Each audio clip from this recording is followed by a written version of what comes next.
In this video, I will be discussing the conventions of ancillary texts.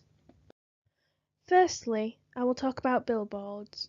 While there are very few billboards specifically for regional listing magazines, there are plenty for other things. While I could only find one for a magazine, most billboards have similar designs, so it would be safe to assume that the conventions for them would also apply to one for a magazine.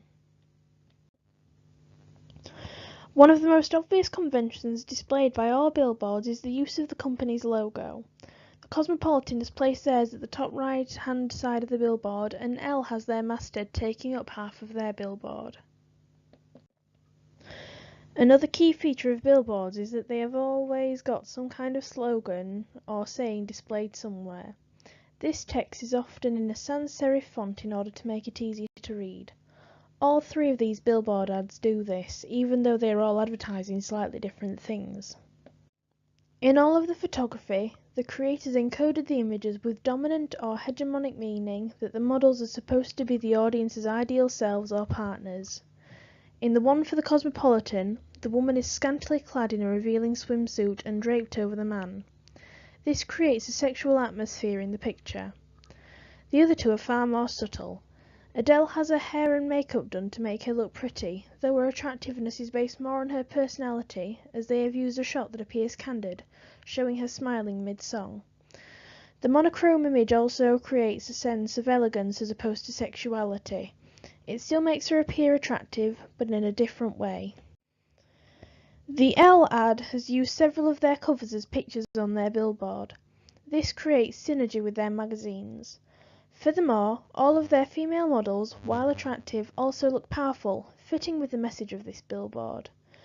As such, it seems conventional to portray your female models as attractive or sexualized, usually covertly, but not always.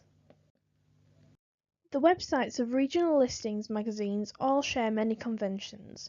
For example, all three of these have the masthead and menu bar at the top of the page, although Now Then has their menu bar above the masthead, which seems a little unconventional. As you can see, they all have buttons directing you to different areas of their websites, which are arranged much like they are in the actual magazines.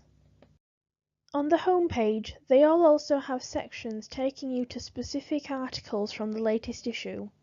Now Then again adapts the conventions displayed by the other two, as it has no pictures for their articles. As such, I would suggest that these sections are conventional for these websites, especially if they have pictures. All of the websites have a Contact Us section. In Toasted and Exposed, these are separate pages that can be found on the menu bar, but for Now Then, it is at the bottom of the home page.